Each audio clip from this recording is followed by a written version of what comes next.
오늘 함께 봉독할 하나님 말씀 마태복음 14장 13절부터 21절까지 말씀을 봅니다. 마태복음 14장 13절부터 21절까지 말씀을 교독합니다. 마지막 절은 같이 읽겠습니다. 예수께서 들으시고 배를 타고 떠나사 따로 빈들에 가시니 무리가 듣고 여러 고을로부터 걸어서 쫓아간지라. 예수께서 나오사 큰 무리를 보시고 불쌍히 여기사 그 중에 있는 병인을 고쳐주시니라. 저녁이 되매 제자들이 나와 가로되 이곳은 빈들이요 때도 이미 저물었으니 무리를 보내어 마을에 들어가 먹을 것을 사 먹게 하소서. 예수께서 가라사대 갈 것 없다. 너희가 먹을 것을 주어라. 제자들이 가로되 여기 우리에게 있는 것은 떡 5개와 물고기 2마리 뿐이니이다. 가라사대 이것을 내게 가져오라 하시고 무리를 명하여 잔디 위에 앉히시고 떡 5개와 물고기 2마리를 가지사 하늘을 우러러 축사하시고 떡을 떼어 제자들에게 주시매 제자들이 무리에게 주니 다 배불리 먹고 남은 조각을 12바구니에 차게 거두었으며. 같이 읽습니다. 먹은 사람은 여자와 아이 외에 5,000명이나 되었더라. 아멘. 자, 오늘은 존귀하신 전능자 예수님에 대하여 하나님 말씀을 함께 나누겠습니다. 하나님은 존귀하신 전능자 되십니다. 우리가 하나님을 전능자라고 말하는 것은 어떤 교리적 표현이 아닙니다. 하나님은 전능하신 분이십니다. 이게 바로 우리가 믿는 믿음입니다. 세상에도 수많은 종교가 있습니다. 세상에도 수많은 신들이 있죠. 각자 자기 신이 옳다, 자기 신이 참신이다라고 말할 겁니다. 그렇지만 어떠한 주장이나 교리를 통해서 서로가 자기 신이 옳다, 자기 신이 참되다라고 말하는 것은 말싸움밖에 되지 않습니다. 문제는 그 신이 참신이냐라는 거예요. 그 신이 전능하신 참 하나님이 신인가라는 거예요. 엘리야는 갈멜산 위에서 아스테로 여신과 바알 신을 섬기는 사람들 앞에 그들은 내가 믿는 신이 참신이시다라고 하는 걸 어떻게 나타냈습니까? 그들과 말로 말싸움을 하고 설전으로 논리적으로 이론적으로 내가 믿는 신이 참신이다라는 걸 증명한 게 아닙니다. 그들 눈앞에 제단을 쌓아놓고 자, 너희 신에게 기도해봐라. 마른 하늘에서 불이 내려와 이 제단을 불사른다면 인정해 주겠다라는 것이었어요. 그렇지만 만약에 그렇지 못하고 내가 믿는 신이 참신이요 내가 믿는 신에게 기도할 때 이 제단에 불이 내린다면 그렇다면 내가 믿는 신이 참신이니 너희가 지금 잘못된 우상을 섬기는 것이다. 이거 한번 대결해 보자라고 했습니다. 결국 바알과 아스테로 여신을 섬기던 850명의 사제들이 이른 아침부터 시작하여 정오가 지날 때까지 간절히 부르짖지만 그 제단은 아무런 변화가 생기지 않았습니다. 반대로 엘리야가 믿는 하나님, 엘리야가 하나님께 기도할 때 하늘에서 불이 내려서 그 제단을 불살랐다. 성경은 그렇게 말하고 있습니다. 우리는 어떠한 논쟁, 이론거리를 가지고 우리 신이 참신이다라고 하는 게 아니라 우리는 지금도 살아계시며 오늘날도 동일하게 일하시는 전능하신 하나님, 그분을 우리는 믿고 있고 그분께 대한 우린 신앙을 가지고 있습니다. 하나님을 전능하다라고 하는 것은 그분에게는 모든 것이 능하시다는 겁니다. 그분에게는 불가능이 없다는 겁니다. 그분의 능력으로는 제한이 없다는 겁니다. 그것이 바로 우리가 믿는 하나님이고 우리가 믿는 하나님의 능력입니다. 이것을 아브라함은 하나님을 믿을 때 하나님은 없는 것을 있게 하신 하나님, 죽은 자를 산자처럼 부르는 하나님이시다라고 믿음을 가졌습니다. 그도 그럴 것이 그에게는 아들이 없었는데 하나님께서 없는 것을 있게 하신 하나님이시니 아브라함에게 아들을 주실 것이다 라는 믿음이 있었습니다.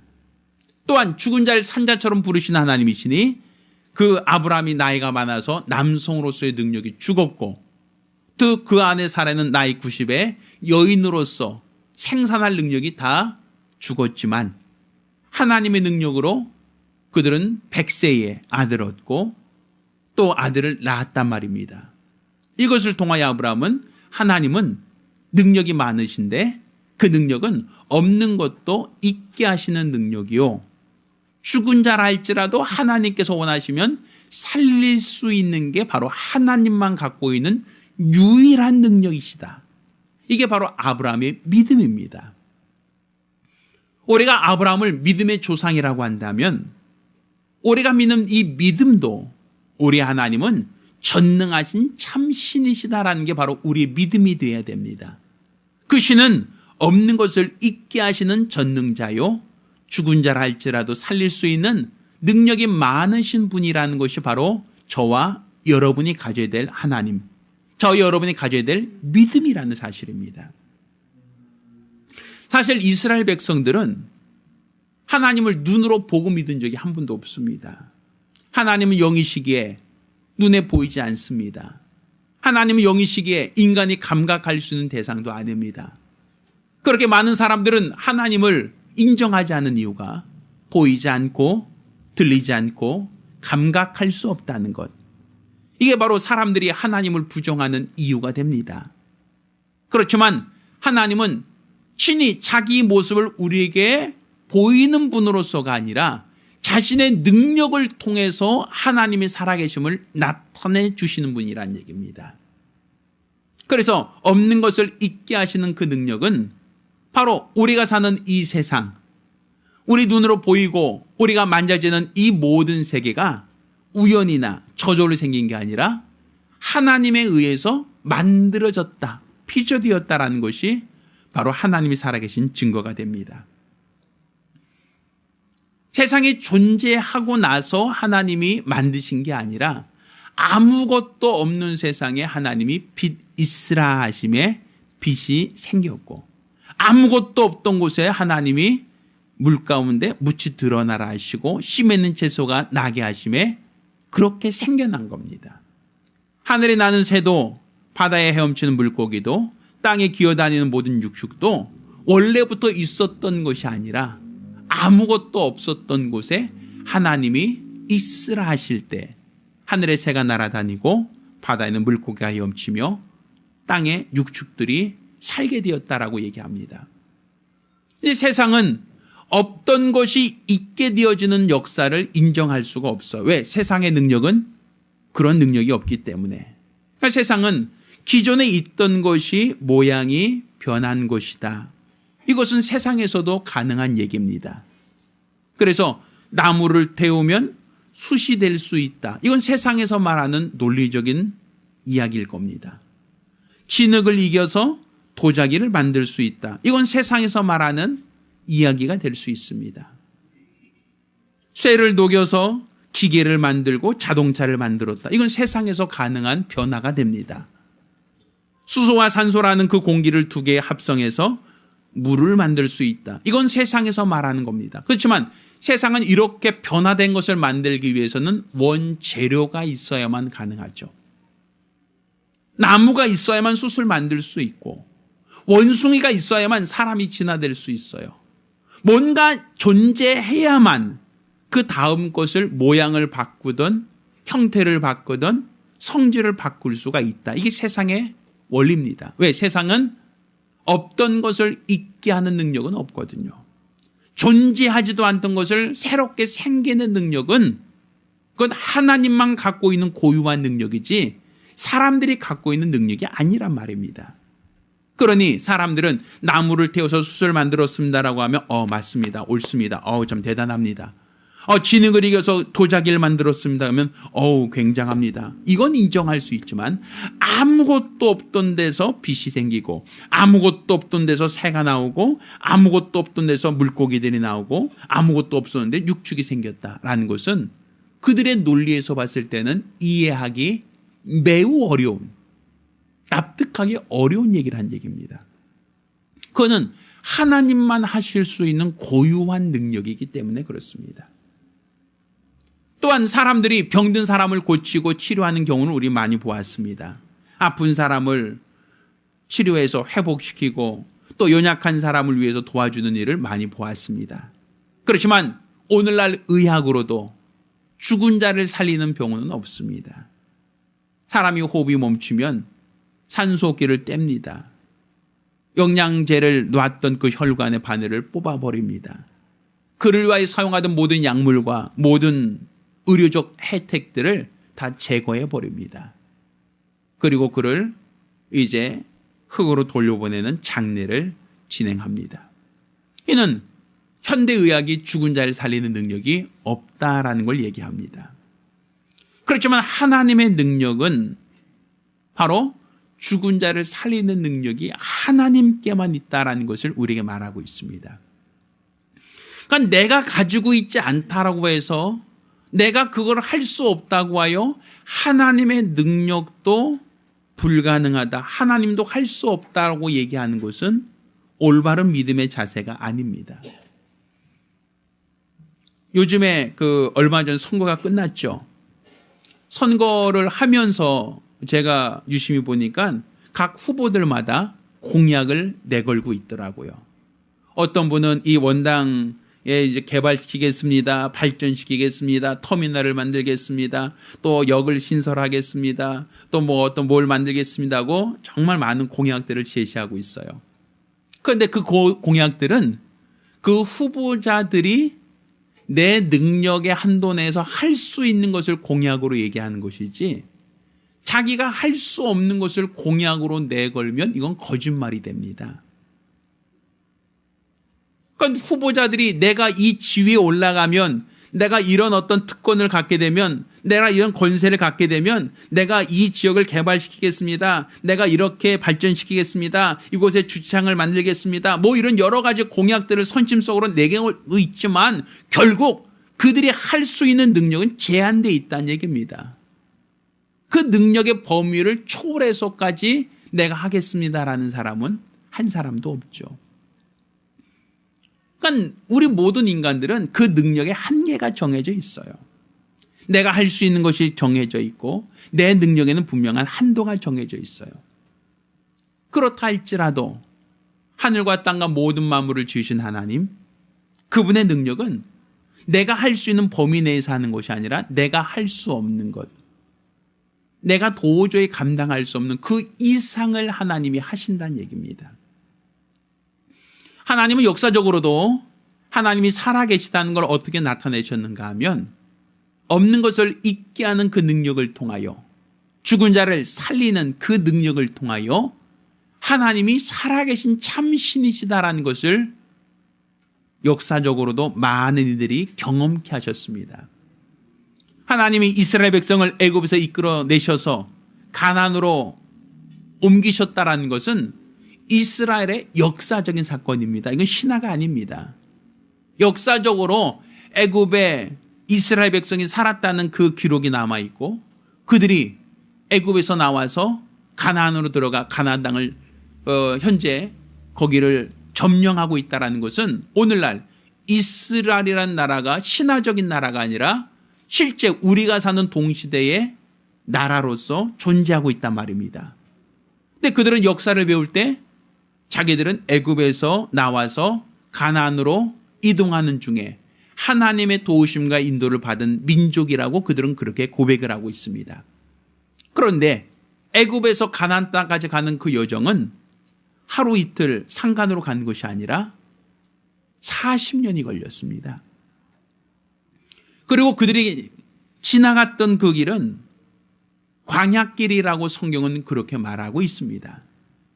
또 실제로 애굽에서 이스라엘 백성을 뒤쫓아와서 그들을 잡으려고 했던 그 유물과 흔적들이 홍해 바다 그 아래 수장되어 있는 그 영상을 저도 본 적이 있습니다.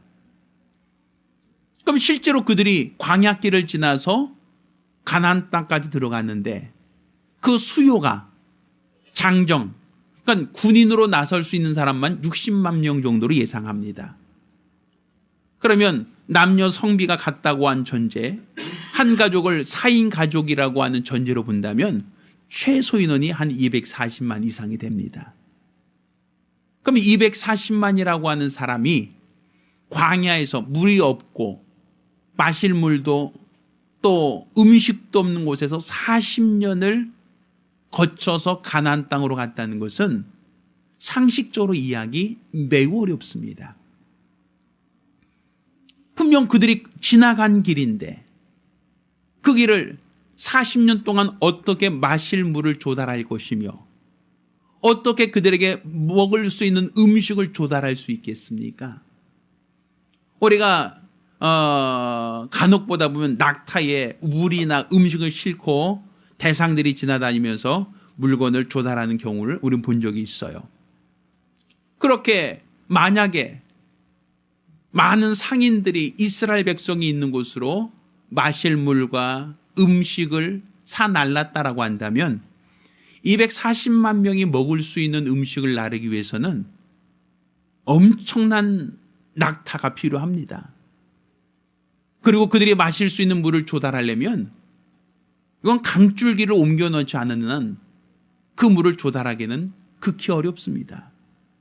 저도 군생활 하면서 그 동계 훈련도 가보고 유격 훈련도 가보고 어떤 야외 훈련을 가보면 식당차가 그 밥을 조달해요. 밥차가. 그런데 불과 몇백 명도 채 훈련을 안 하는데도 불구하고 그 밥차에서 조달하는 그 밥량은 엄청납니다. 그것도 하루에 3끼씩 그거를 조달하려면 전투 식량으로 한 끼 어떻게 해결한다 할지라도 그거는 뭐 몇 시간, 며칠짜리 훈련도 힘든데 그것을 40년간 한다라는 것은 거의 불가능합니다. 이거는 이론적으로 이론이 되지 않습니다. 근데 실제로 이스라엘 백성은 한두 명도 아닌 240만 이상의 그 수많은 사람들이 40년간 광야에서 가나안 땅까지 이동한 그 거리를 기록으로 남기고 있거든요. 그래서 어떤 학자가 실제로 이스라엘 백성이 그 땅을 지나갔는지 확인하기 위해서 탐사를 한 사람도 있었어요. 그랬더니 우리 텐트 같은 거 칠 때 우리 돌 같은 거 골라놓잖아. 이렇게 돌무더기 이렇게 우리 사람들 잠잘 때 돌이 있으면 백이니까 옮겨 놓잖아요. 이렇게 돌무더기를 옮겨서 이렇게 인위적으로 해놨던 그런 어떤 장소들을 어떤 탐사한 사람들이 어떤 그런 기록들이 있더라고요.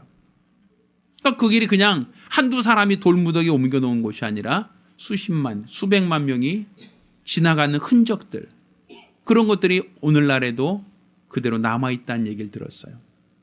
그러면 역사적인 사건이란 얘기입니다. 그 역사적인 사건에 수백만 명이 어떻게 먹을 것과 마실 것을 조달할 수 있겠냐는 것이죠. 그것도 하루 이틀이 아닌 40년간. 성경은 하나님께서 이스라엘 백성에게 만나를 내려주셨다라고 기록하고 있습니다.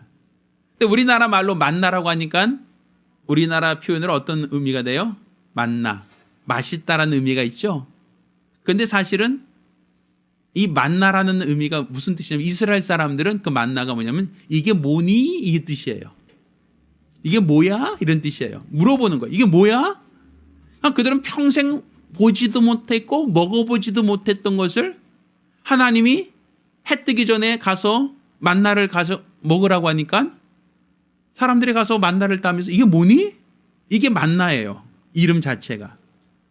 그러니까 그들이 평생 농사 지으면서 먹었던 것도 아니고 평생 그들이 먹었던 음식이 아니란 얘기죠. 왜 그렇다면 만나? 이거 뭐야? 라고 물어보지도 않을 거 아닙니까? 그러니까 그들이 여태까지 애굽에 살면서 한 번도 먹어보지도 못했던 그것을 채집해서 40년을 광야를 지나면서 먹었단 말이죠. 그것은 없는 것을 있게 하는 하나님의 능력이 아니고서는 불가능한 얘기란 말입니다. 그래서 요한복음 6장에도 그 여인이 예수님께 이런 얘기를 해요. 우리 조상들은 광야에서 하늘에서 내린 떡을 먹었습니다 라고 얘기를 해요.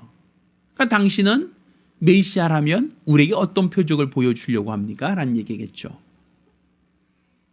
그러니까 우리 조상들은 이 광야 생활하면서 하나님이 주신 거, 없는 것을 잊게 하는 능력을 체험하면서 우리가 광야 생활했고 가나안 땅으로 들어왔습니다. 그러니까 하나님이란 분이 가상의 막연한 분이 아니라 오늘 나에게 먹을 것을 주시는 분, 매일매일 나에게 먹을 것을 주시고 마실 음료를 주시는 분, 실제적인 대상으로서 이스라엘 백성은 하나님을 만났다는 거예요. 그러니까 날마다 없는 것을 잊게 하시는 그 능력을 체험하면서 광야길을 지났다는 얘기입니다. 그러니까 예수께서도 우리에게 보여주신 것이 오늘 우리가 알게 된 이 오병이어입니다. 이 떡 5개와 물고기 2마리로 5,000명을 먹였다. 여자와 아이를 제외한 5,000명을 먹였다는 이 사건은 마태복음에만 기록된 게 아니라 마가복음, 누가복음, 요한복음 모든 제자들이 다 이구동성으로 이때 내가 먹었다라고 하는 걸 똑같이 증언을 하고 있어요. 이거는 몇몇 사람들이 거짓말이라고 할 수 없는 것이 수천 명이 그 자리에 있었고 수천 명이 그 자리에서 배부르게 먹었다라고 하는 그 체험을 가지고 있는 얘기입니다. 그러니 제자들끼리만 우리끼리 먹었다라고 우리 서로 말 맞추자라고 할 수 있는 게 아닌 것은 그 당시 떡을 먹은 사람들, 그 당시 그 자리에 있었던 사람들이 다 배불리 먹었던 경험과 체험을 갖고 있는 얘기이기 때문에 결국 거짓말할 수 있는 사건이 아니란 말이죠. 그 당시 인구 구조로 봤을 때는 한 마을에 수천 명이 살았던 시대가 아닙니다. 그러니 여자와 아이를 제외한 5천 명이라고 하는 것은 이스라엘에 있는 거의 상당한 사람들이 다 와서 있어야만 채울 수 있는 그 정도 인원입니다. 그러니 그중 이스라엘 사람들 중에 그 자리에 있었던 사람들은 그 자리에 다 그날 떡을 먹고 생선을 먹었으니 그것을 꾸며낼 수가 없다는 얘기죠. 그리고 그 많은 음식들을 어디에서 조달할 수 있겠습니까? 그 많은 것들을 누구로부터 사올 수 있겠습니까? 쉽게 구입할 수도 쉽게 만들 수 있는 그러한 분량이 아니라는 것이죠. 그러니까 예수께서 우리에게 보여주신 것이 오병이어다라고 하는 것은 곧 예수는 비록 하나님은 보이지 않지만 보이지 않는 하나님을 우리에게 나타나실 때 어떤 모습으로 나타내셨는가? 없는 것을 있게 하시는 하나님, 또 나사로를 나오라 하시고 야이로의 딸을 살리심으로 그는 죽은 자를 살리시는 전능하신 분이시다라는 걸 우리에게 나타내 보이신 겁니다. 그러니까 예수가 하나님의 사람이라는 것, 예수가 바로 그리스도라고 하는 그 증거는 그가 말을 잘하고 또 착한 일을 많이 하셨기 때문이 아니라 그가 보여주셨던 그 모든 능력 가운데 사람의 능력으로 할 수 없는 것을 잊게 하는 능력과 죽은 자를 살리는 오직 하나님께만 나타나고 있는 그 능력을 예수께서도 우리에게 보여주셨고 우리에게 나타내 보이셨기에 예수를 우리는 하나님의 아들이다라고 말할 수 있는 겁니다. 또 예수께서 우리에게 가르쳤던 복음, 우리에게 말씀하셨던 그 복음은 우리가 이 땅에서 영원히 살고 이 땅에서 호강하며 이 땅에서 배불리 먹고 이 땅에서 영화를 누릴 것이다 라고 말씀하지 아니하시고 자 내가 가면 아버지께 부탁하여 너희가 있을 처소를 예비할 것이다. 그리고 다시 와서 너희를 데려갈 것이다 라는 이 말씀을 예수님께서는 하셨습니다. 사실 우리는 죽어본 적이 없어요. 또 죽어본 적이 없기 때문에 천국에 간 사람도 없고 지옥에 가본 경험도 없습니다. 그런데 천국과 지옥이 있다는 걸 우리가 어떻게 알 수 있습니까? 천국을 만드신 이가 있고 또 지옥을 만드신 이가 있다는 것을 우리가 이해해야 될 거 아닙니까? 그러면 천국과 지옥을 만드신 이는 어떤 분이십니까? 없던 것을 있게 할 수 있는 능력이 있는 자만이 만들 수 있는 거예요. 그럼 우리 하나님께서 말씀하신 저 하늘나라 천국도 우리가 사는 이 세상이 존재한다는 것은 이 세상을 만드신 이가 있기 때문에 존재하는 것처럼 저 하늘나라 천국도 우리가 가본 적은 없지만 그 나라를 만들 수 있는 분, 그분은 바로 우리가 사는 이 세상을 만드시는 분, 없는 것을 있게 하실 수 있는 그 능력의 하나님이 저 하늘나라도 그분의 능력으로 만들 수 있고 우리에게 그 나라를 약속하셨다는 걸 우리가 알고 있단 말입니다. 또 천국에 들어가는 사람은 어떤 사람입니까? 이 땅에 60년 혹은 70년, 강건하면 80년 살다가 모든 사람들은 육체가 낡아지고 결국에는 육체가 흙으로 다 돌아갈 터인데, 이렇게 사람들이 이 땅에 한평생 살다 다 죽고 뭐 끝나는데, 성경은 우리 주님께서 친히 자기 자신이 십자가에 달려 죽으셨으나 사흘 만에 부활하는 모습을 보여주셨습니다. 제자들에게 보여주셨고 또 그를 따르는 500명에게 예수님이 살아났다는 것을 목격해 하셨습니다. 이렇게 죽은 자를 살리는 능력이 누구에게 있다? 하나님에게 있다는 것을 예수님은 친히 보여주셨단 말입니다. 그리고 나를 살리신 그 하나님의 능력으로 너희 죽을 몸도 살릴 것이다. 그러니까 죽은 자를 살리게 하는 능력은 누구에게 있다? 하나님만 갖고 있는 능력이니까 그가 너희를 살릴 것이다 라는 것이었어요. 그래서 저 하늘나라, 없던 것을 있게 하는 능력으로 만드신 그 하늘나라에 내가 죽은 너희를 살려서 무덤에 있는 자가 먼저 일어나게 하셔서 그 나라를 기업으로 주시겠다라는 게 주님이 우리에게 말씀하셨던 복음입니다. 그러니 예수님이 친히 보여줬던 그분의 공생에는 하나님은 없는 것을 있게 하는 능력이 있고 죽은 자를 살리는 능력이 있다는 것이 예수님이 우리에게 내가 하나님의 아들이라는 그 증거로 우리에게 보여주신 표적이요. 또 예수님이 우리에게 가르쳤고 우리에게 약속하셨던 소망, 저 하늘나라에 대한 소망도 없는 것을 있게 하는 능력으로 하늘나라를 만드셨고 또 그 나라를 상속할 자는 너희 죽을 몸을 하나님이 다시 살리사 영생을 얻게 하여 그 나라를 너에게 기업으로 주겠다는 것을 우리에게 복음으로 알게 하셨단 말입니다. 그러니 우리가 지금 믿고 있는 이 믿음은 하나님의 전능하심에 대하여 기초를 하고 있다는 겁니다. 하나님의 전능하심이라는 것은 그가 죽은 자를 살리고 없는 것을 있게 하실 수 있는 유일한 능력이 하나님께만 있다는 것을 우리가 믿음으로 고백하는 겁니다. 그러니까 지금 우리가 갖고 있는 이 믿음, 우리가 가지고 있는 이 소망, 우리가 가지고 있는 이 열심은 뭐에 기초하는가? 내가 믿는 하나님은 어떤 분이시다? 없는 것을 있게 하시는 능력의 하나님이요, 죽은 자를 살리시는 능력의 하나님이시라는 것을 우리가 인정하는 겁니다. 믿는 겁니다. 여러분은 의학적 기술과 능력이 없죠.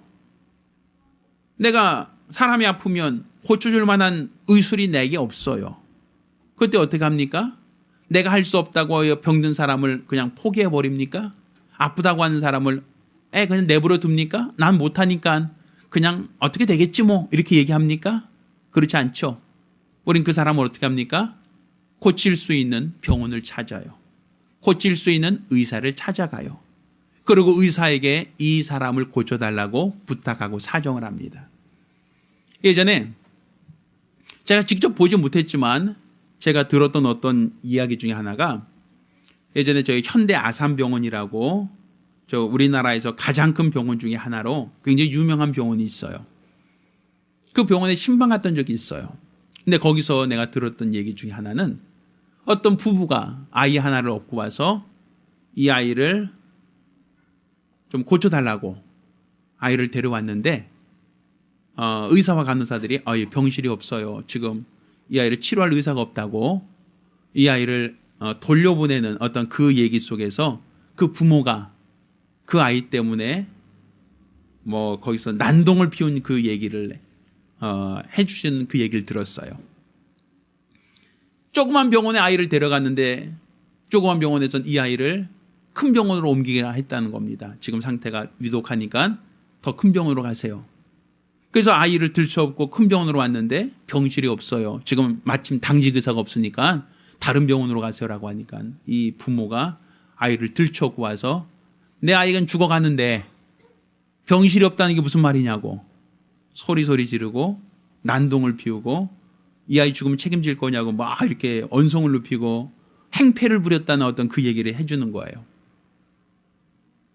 그 부모 입장에서 내 자식이 아프다. 그런데 그냥 아프면 뭐 아프겠지 뭐 알아서 낫겠지라고 하는 게 그 부모의 마음이 아니잖아요. 내가 이 아이 부모라 할지라도 내 아이가 아프면 어떻게 고쳐주고 싶은데 내가 못하니까 어떻게 해요? 할 수 있는 병원, 할 수 있는 의사를 찾아가서 도와달라고 하는 거 아닙니까? 그게 부모가 할 수 있는 방법, 부모가 부모로서 할 수 있는 유일한 능력은 그거밖에 없단 말이에요. 왜? 내가 이 아이의 부모라 할지라도 이 아이를 낫게 할 수 없으니까 어떤 병원이라든지 이 아이를 치료할 수 있는 곳을 찾아가서 이 아이를 고쳐달라고, 이 아이를 치료해달라고 사정하는 거 아닙니까? 우리는 보편적으로 그것을 이상하다라고 얘기하지 않아요. 정상적이라고 생각한단 말입니다. 그러니까 우리 삶 속에 어떤 문제가 있어요. 어려움이 생겼어요. 그때 우리가 하나님, 내가 믿는 하나님은 전능하신 분이시되 없는 것을 있게 하시며 죽은 자를 살리는 그 능력이 있다는 것을 우리가 믿는다면 지금 내 삶 속에 어떤 어려움이 왔을 때 누구를 찾아야겠습니까? 누구께 도움을 구해야 되겠습니까? 이거는 정상적인 부분이란 말입니다. 우리가 배가 고프다라고 하면서 돈을 사용하지 않는다면 이 사람은 굶을 수밖에 없는 거예요. 내 수중에 돈이 있다는 게 의미가 아니라 내가 배가 고플 때는 그 돈을 사용하여 음식을 사 먹을 수 있는 게 돈의 가치를 아는 사람이고 내가 추울 때 그 돈을 사용하여 옷을 사 입는 사람이 지혜로운 소비를 하는 사람입니다. 내 수중에 돈이 아무리 많다 할지라도 먹을 걸 사 먹지 않으면 그 사람은 굶어야 되고 옷을 사 입지 않으면 그 사람은 추위에 떨 수밖에 없는 거 아닙니까? 돈을 많이 소유하고 있다고 해서 저절로 배가 부르고 돈을 많이 가지고 있다고 하여 저절로 따뜻해지는 건 아니지 않습니까? 그 돈을 얼마나 적절하게 유용하게 소비하느냐가 내가 필요한 것을 채울 수 있는 기회가 되지 않겠습니까? 지금 우리는 하나님이 전능하시다는 걸 믿고 있는 사람들입니다. 그분은 없는 것을 있게 하시며 죽은 자를 살리는 능력, 곧 나에게 없는 능력이 하나님께만 있다는 것을 우리는 믿고 있는 자들이란 말이에요. 그런데 왜 우리는 어렵다 힘들다 하면서 기도하지 않습니까?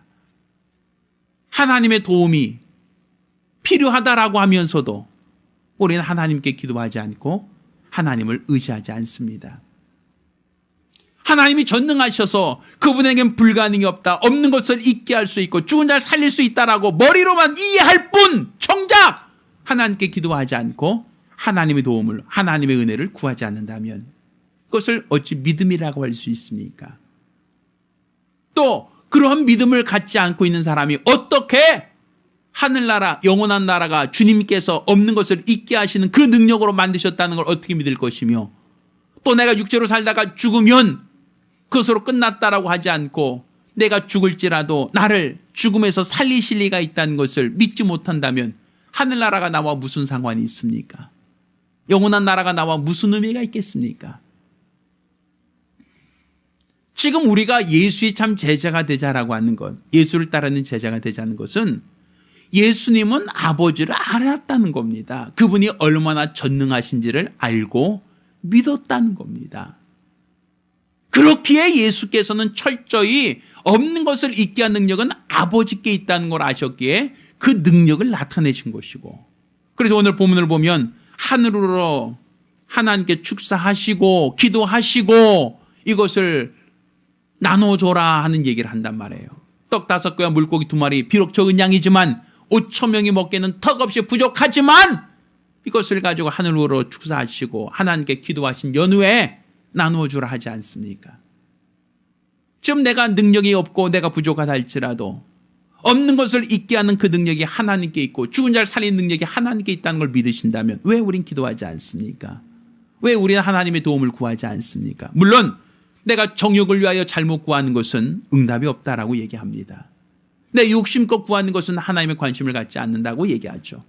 그렇지만 우리가 기도하는 목적이 하나님의 전능하심을 나타내고 하나님은 없는 것을 있게 하시는 능력과 죽은 자를 살리시는 그 능력이 하나님께만 있다는 것을 우리가 믿음으로 고백하며 엘리야처럼 내가 이 능력을 통하여 하나님의 살아계심을 나타내기 원합니다. 하나님만이 전능자임을 드러내기 원합니다. 라고 하는 그 믿음으로 기도한다면 왜 하나님이 우리 기도를 외면하시겠습니까? 왜 하나님이 우리가 기도하는 그 기도를 하나님께서 무시하시겠느냐는 거예요. 문제는 우리가 기도할 때 하나님의 살아계심을 나타내려고 기도하지 않습니다. 내가 필요하니까 이거 주세요, 저거 주세요라고 내가 필요하니까 기도할 뿐이지, 이 능력을 통하여 하나님의 살아계심을 나타내고 하나님의 전능하심을 드러내기 원합니다라는 엘리야와 같은 기도를 하지 않는다는 얘기입니다.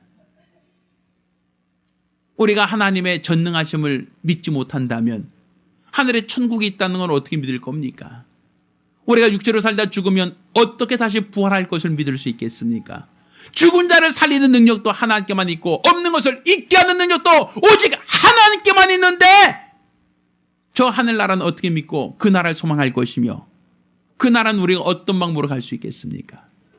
하나님의 전능하심을 믿는 사람들만 그 나라를 소망할 수 있고 그 나라에 갈 수 있는 겁니다. 따라서 예수의 제자는 어떤 사람이겠습니까? 우리가 살아있는 동안 하나님의 전능하심을 나타내는 사람이라야 예수의 제자라고 말할 수 있는 겁니다.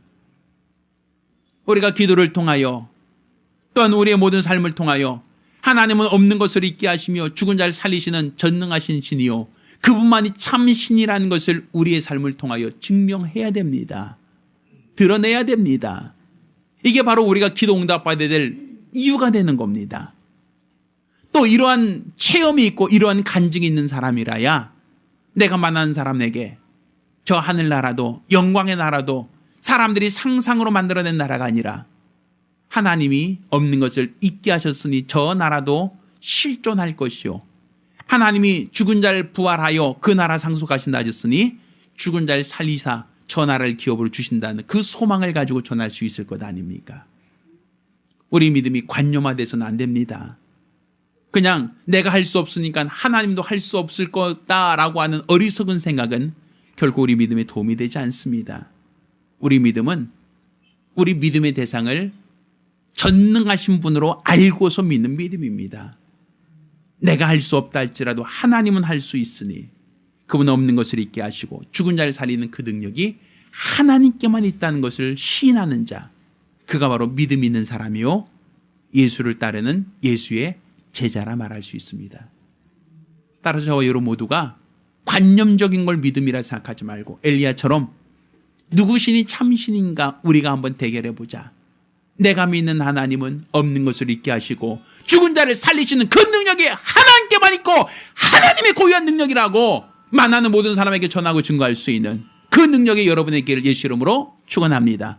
내 평생에 하나님이 전능하심을 믿고 전하고 증거하는 성도가 되리라 결단하시기를 예수 이름으로 축원합니다. 우리가 기도하실 때에 주여 내가 믿는 이 믿음이 그냥 막연한 것이 아니라 하나님의 전능하심을 알고 믿고자 하는 믿음 갖게 도와주시고 우리가 가진 이 소망이 막연한 것이 아니라 없는 것을 있게 하시는 그 능력이 하나님, 죽은 자를 살리시는 그 능력이 하나님을 신뢰하는 그 믿음 아래서 우리 삶이 간증이 되게 하시고 우리 삶 가운데 하나님의 능력이 드러날 수 있게 해달라고 간절히 사모하며 한 목소리로 기도합니다. 하나님 아버지, 우리가 하나님을 전능하신 분으로 알고 믿고자 할 수 있도록 도와주시옵소서.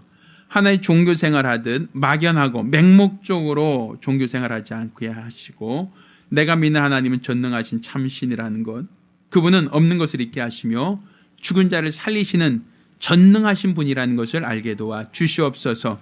우리 주 예수를 통하여 우리 보여주신 우리 하나님, 그가 죽은 자를 살리고 전능자로서 우리에게 자신을 나타내신 것처럼 우리가 가진 이 소망도 우리가 가진 이 믿음도 저 하늘나라도 영생의 나라도 없는 것을 있는 것처럼 우리가 착각하고 오해하고 있는 것이 아니라 실존하는 세계라는 것과 그 나라에 들어갈 소망이 분명히 우리 안에 있다는 것을 깨달아 일평생 온전한 믿음 갖게 하시고 일평생 하나님이 기뻐하시는 거룩한 성도의 삶을 살아갈 수 있도록 도와주시옵소서.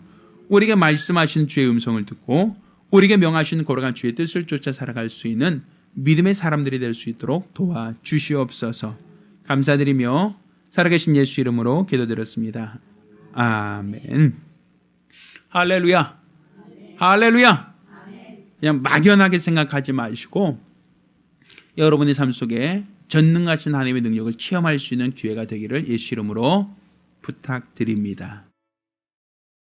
이제는 우리 주 예수 그리스도의 은혜와 아버지 하나님의 극진하신 사랑과 보혜사 성령님의 교통하시고 역사하심이 하나님의 전능하심을 알고 일평생 전능하신 하나님의 능력을 체험하며 하늘에 소망 두고 살기로 결심한 우리 모든 성도들과 가정들 위해 이제로부터永까지 함께 있을지어다. 아멘. 우리 하나님께 영광을 돌리겠습니다.